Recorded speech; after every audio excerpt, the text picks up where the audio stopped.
We hear from David Seaman. He's alongside Mark Edwards.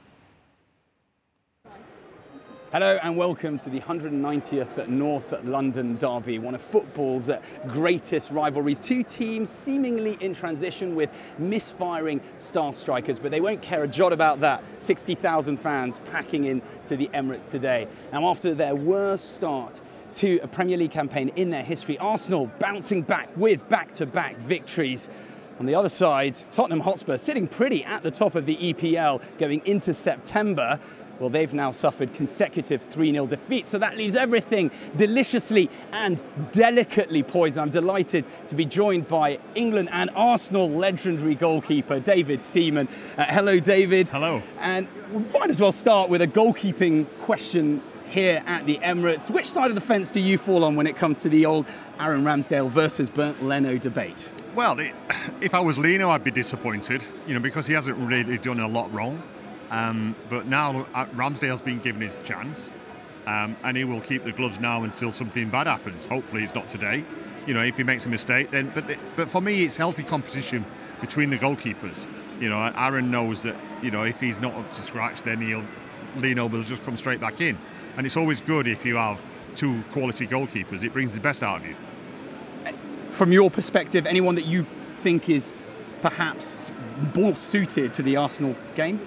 Well, we've only seen Aaron Ramsdale a few times now, and he looks a confident lad. Apparently he's a real character in the dressing room as well, which really helps. But for me, he's better with his feet. I think that stands out a little bit. And I saw him last week against Burnley, and the amount of crosses that he was coming out, and that's a real test at Burnley. It's a test of character of the goalkeeper and the character of the defence, and they passed that with flying colours. And it was a great clean sheet. So I think confidence will just build from there, and hopefully it just carries on. Well, speaking about being better with his feet, perhaps, we've got a question from Gary Stevens, who was on the show earlier, and he says that there's a huge responsibility on keepers these days, often used as that spare man to retain possession at the back, draw on the attackers, and even start counter-attacks themselves. What are your thoughts on that, and how do you think you would have fared on that modern aspect of today's game? Well, trust me, if I could cope with the back pass when that rule came in, I'm sure I could cope with that. But it's it's difficult, but goalkeeping coaching is different now, and they're coached to play out with both feet, not just your right foot or your left foot, but with both feet. And nowadays it's sometimes you hold your breath. But then when you see people like Edison doing it, it's just a joy to watch, But then you've got to realise that he was a midfield player that went in goal, So you can understand where he gets all that technique from. But it'd be rather exciting if I was in goal nowadays. A month or so ago, it was all doom and gloom here. No goals, no points, hammering at the hands of Manchester City. I don't need to keep bringing this up for you. But now 3 wins across all competitions, no goals conceded. Suddenly there's a bit of momentum. Where do you think this team is in the evolution under Mikel Arteta? Yeah, but what you've got to take in consideration is that Arteta didn't have a full squad to choose from in those first 3 games. We had a lot of injuries. Okay, the performances weren't great. The Brentford one was really bad. The other two, they can, Chelsea and Man City, that always goes anyway, even when you're playing well. So coming off the back of that now, with a full squad, I'm really confident for the future. It's looking good, but this will be a great test today. We interviewed Lee Dixon. He spoke of perhaps a lack of big characters in the dressing room. Jamie O'Hara also on the show then echoing that and wondering, how does Mikel Arteta turn this group, a very young group, into leaders on the pitch? Well, I think most of the time you're born a leader, and as soon as I say leader, I think of Tony Adams, and he was like that at a young age. That's why he became Arsenal captain at a young age.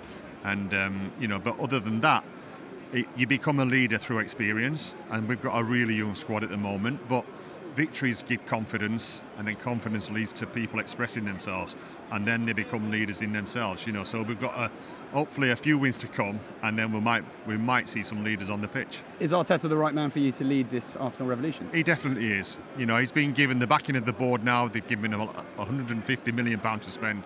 He spent it on youth. He spent it on unproven players, but players that have got a good chance. And I'm sure that the board won't be giving him that sort of money if they were thinking of getting rid of him after a few defeats. Turn our attention to Tottenham Hotspur. Started the season very strongly, tailed off a little bit in the last few matches with those consecutive defeats. Where do you rate this Spurs side? I rate it right next to Arsenal, because that's where we are at the moment. There's not a lot to choose between us. You know, there was nothing worse than Arsenal being bottom of the league and Tottenham being top for 2 weeks. You know, an international break. It couldn't have got any worse. But you know, the Tottenham squad. Tottenham fans must be so frustrated because they've got so much potential, and they normally get into a really good position, and then they let themselves down a little bit. But you know, in people like Kane and Son, you know, you've got two players there that are absolute game changers. You know, and I noticed that Harry played midweek and he scored a goal. You know, he wanted to get his confidence back. He wanted to get to match speed as well, because he was late joining training for pre-season. And the fact that he scored makes it even worse, because he normally follows that with a few more goals. So hopefully it's not today. He can score as many as he wants, but not today. Speaking of Harry Kane and somebody started the season slowly, you've mentioned, though, he has started getting into the goals, but not in the Premier League. Pierre-Emerick Aubameyang, the other star striker. Do we feel today the stage is set for more of a Kane show or an Aubameyang show? I think you'd be looking at both of them, because they're both quality. When they're on their game, they're fantastic to watch. You know, and there's two totally different players there. You know, Aubameyang's got the pace, and he loves to get in the box or coming from the right or the left, and then do his side foot finish, very Thierry Henry-like. But then with Kane, you've got a guy that hopefully he drops deep all the time, because I would much rather see him dropping deep than being up front, because he's so effective being up front. And that's why, you know, people say, well, he's not getting the chances, but he can't get the chances when he's dropping deep into midfield. You know, I think Graham Souness said that he would hate that to happen when he was playing.